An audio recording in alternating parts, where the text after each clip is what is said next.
Respectfully. Brittney Griner was in a Russian prison. You would think that somebody who is now free, back in America on home soil, would not have too much to complain about. Hello and welcome to the Clark Update. Welcome back to the Clark Update. We have got a fascinating show for you today as another massive WNBA story just broke. Be sure to stick around until the very end to get the whole story. So let's skip the small talk and get straight into the details. After Stephen A. Smith absolutely blasted Brittney Griner, the Russian prison survivor, for her racial comments about Caitlin Clark, Griner thought she could play the race card regarding crowd noise, but Stephen A. quickly reminded her of some uncomfortable truth she seemingly forgot. His response was so brutal that Griner completely lost her mind. You have to wonder what was more embarrassing, getting called out for those racial remarks or having Stephen A. bring up her Russian prison rescue. It is wild to watch. The meltdown that followed was so incredible it honestly deserves its own highlight reel. Stephen A. Smith delivered a harsh reality check that sent Griner spiraling into a total tailspin. If you are enjoying this, please hit that like button and subscribe to the channel. Believe it or not, more than 90% of our viewers still haven't subscribed. It is completely free and only takes a second, but it really means the world to us. So, did you hit subscribe? Perfect. Thank you so much for all of your support. Now, let's get back to the video. She actually said this. Check it out. Every single time we play her, there is this massive commotion, like a loud rumbling in the stands. Turns out it is just people, thousands of them sitting there watching on purpose. She finds it incredibly disruptive. Griner claims WNBA games used to be this quiet, relaxed environment. You could bring your laptop, chill out, and maybe even get some work done. But now, crowds of people are actually gathering in the stands to watch us. Some of them are screaming wildly at what they're seeing, putting this unfair pressure on us to score, like we are just there for their entertainment. Newsflash, you are. The whole vibe is toxic. She mentioned seeing a father and his daughter in the crowd, both screaming, though she couldn't hear a word they said. Unsure if it was about her performance or just some light racism. Yes, light racism. In a recent interview, Griner openly complained about the massive surge in crowd noise and fan engagement Caitlin Clark has brought to the league. She specifically pointed out seeing a father and daughter cheering, assuming their excitement was either about her play or just some light racism. Griner actually used that phrase to describe fans getting hyped for a basketball game. Just think about that for a second. A professional athlete looking at cheering fans and immediately assuming there are racial motivations behind it. That exact level of paranoia and victim mentality is precisely what Stephen A. Smith refused to tolerate. Respectfully, Brittney Griner was held in a Russian prison. You would think that someone who is free and back in America, standing safe on home soil, would not find much of anything to complain about, especially not something like this. Fans in every sport, yet she describes them like this. Honestly, even Griner's biggest supporters couldn't defend her because of how incredibly ungrateful and tone deaf she sounded compared to the points Stephen A. raised. Instead of acknowledging the very valid points Stephen A.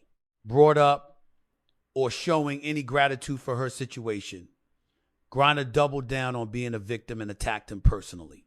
She claimed he didn't understand her experience, dismissing his entire analysis as totally ignorant, and basically had a massive public meltdown just because someone dared to challenge her worldview. And clearly, she is completely forgetting who was released to bring her home the Merchant of Death. The Merchant of Death. A notorious arms dealer who, according to reports, wanted to kill American citizens. That is who they let go. Yes, for her. The irony of Griner's reaction is absolutely glaring. She complained that crowd noise disrupted her ability to play basketball, but then went ahead and created far more noise and distraction with her own comments than any crowd ever could.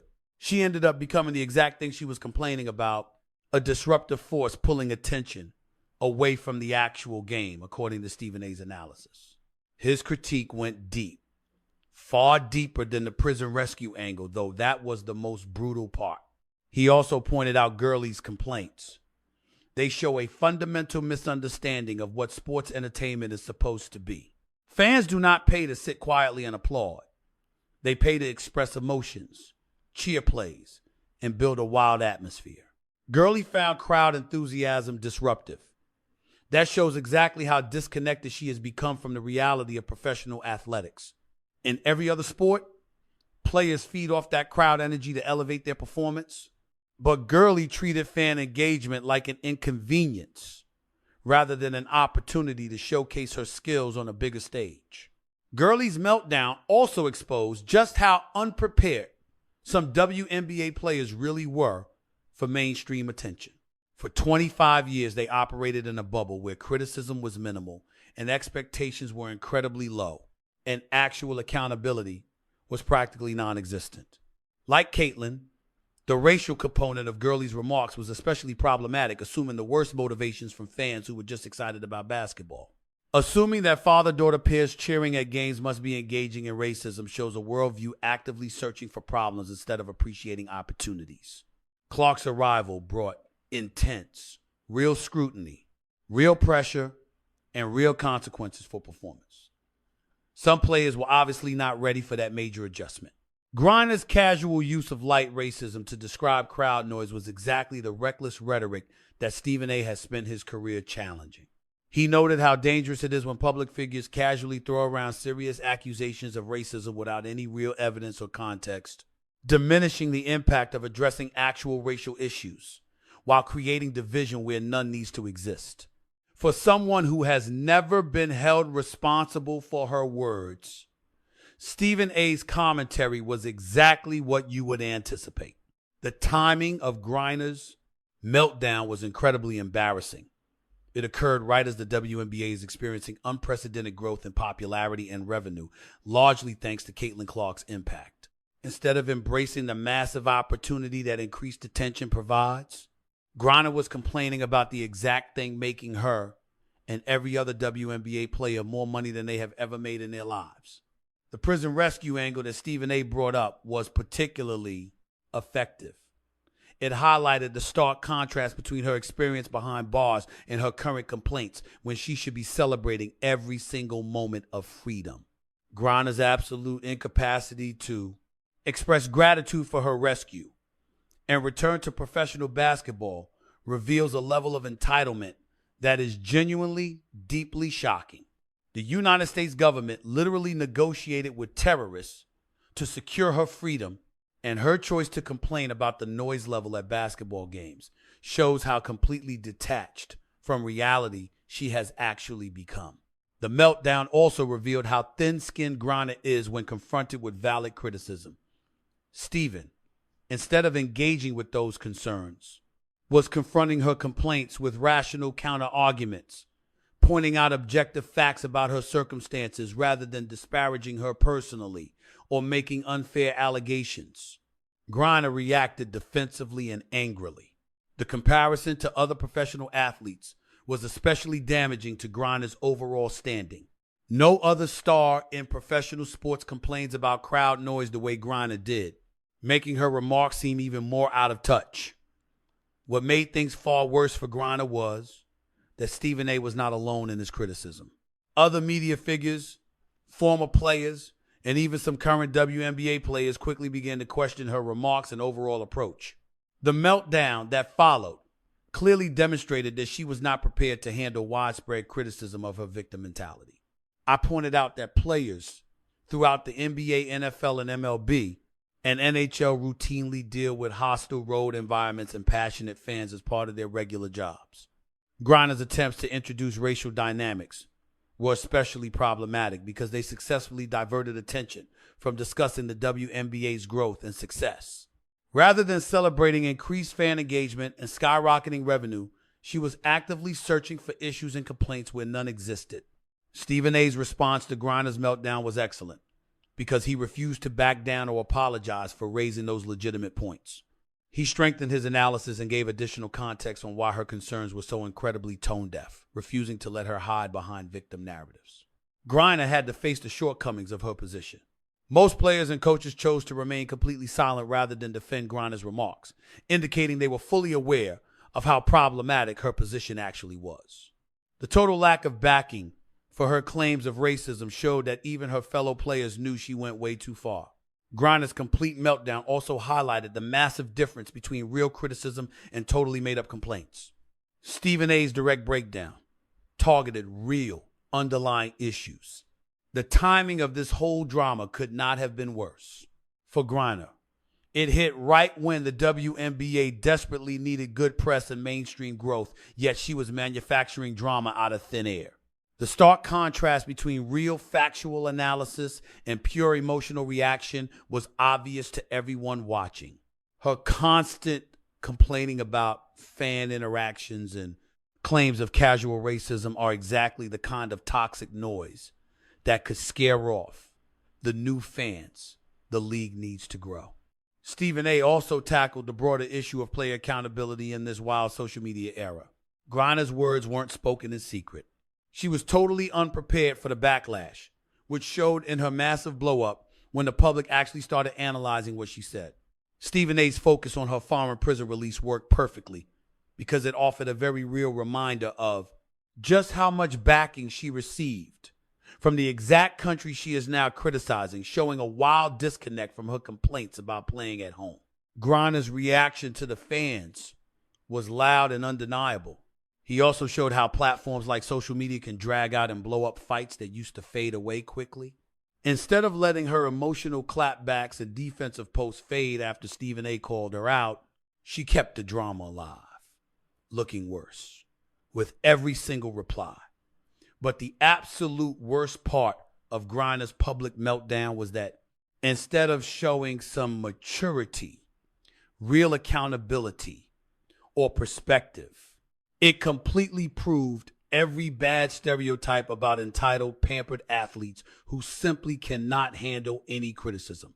She doubled down on playing the victim, attacking anyone who disagreed with her approach. Stephen A.'s message landed so well throughout this clash because he skipped the personal attacks and stuck strictly to hard facts. He let Griner's own statements and reactions do the talking, while providing the essential context that made her entire argument look completely unreasonable. The bigger fallout from this whole dispute goes way beyond one player's comments. It exposed the clash between players who prefer low-stakes comfort and the WNBA's aggressive push for mainstream success. In low-pressure environments, Griner's meltdown showed just how unprepared some athletes are for the intense spotlight that comes with real popularity and cultural reach. Caitlyn's own concerns mirrored the exact type of thinking that kept the league irrelevant for 25 years. Clark has proved she can handle pressure and criticism like a complete professional. Griner's reaction, though, showed the exact opposite approach, proving to be defensive, overly emotional, and completely ineffective. To make matters worse, her blow-up caused a massive storm that never would have happened if she had just ignored the comments or stayed professional. While Stephen A.'s original criticism would have faded fast, her emotional reaction dragged the story out into a multi-day news cycle. That dramatic prison rescue angle is going to stick around.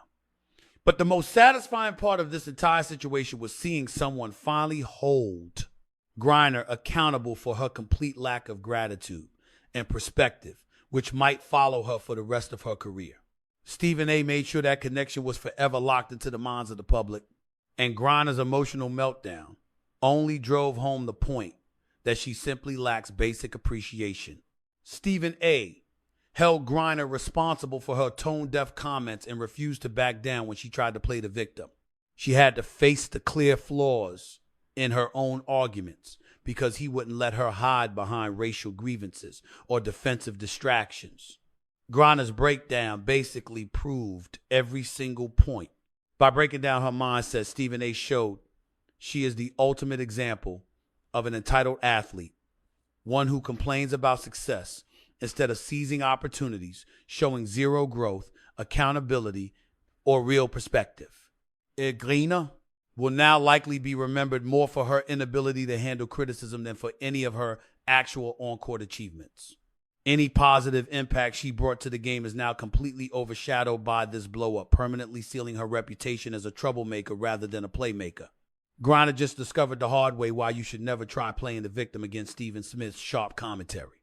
It flopped hard, and the tantrum that followed was pretty amusing. Hit that like button if you think the Russian jail rescue story was violent but completely necessary. Stephen A. was totally right. Sign up for more of these real accountability moments.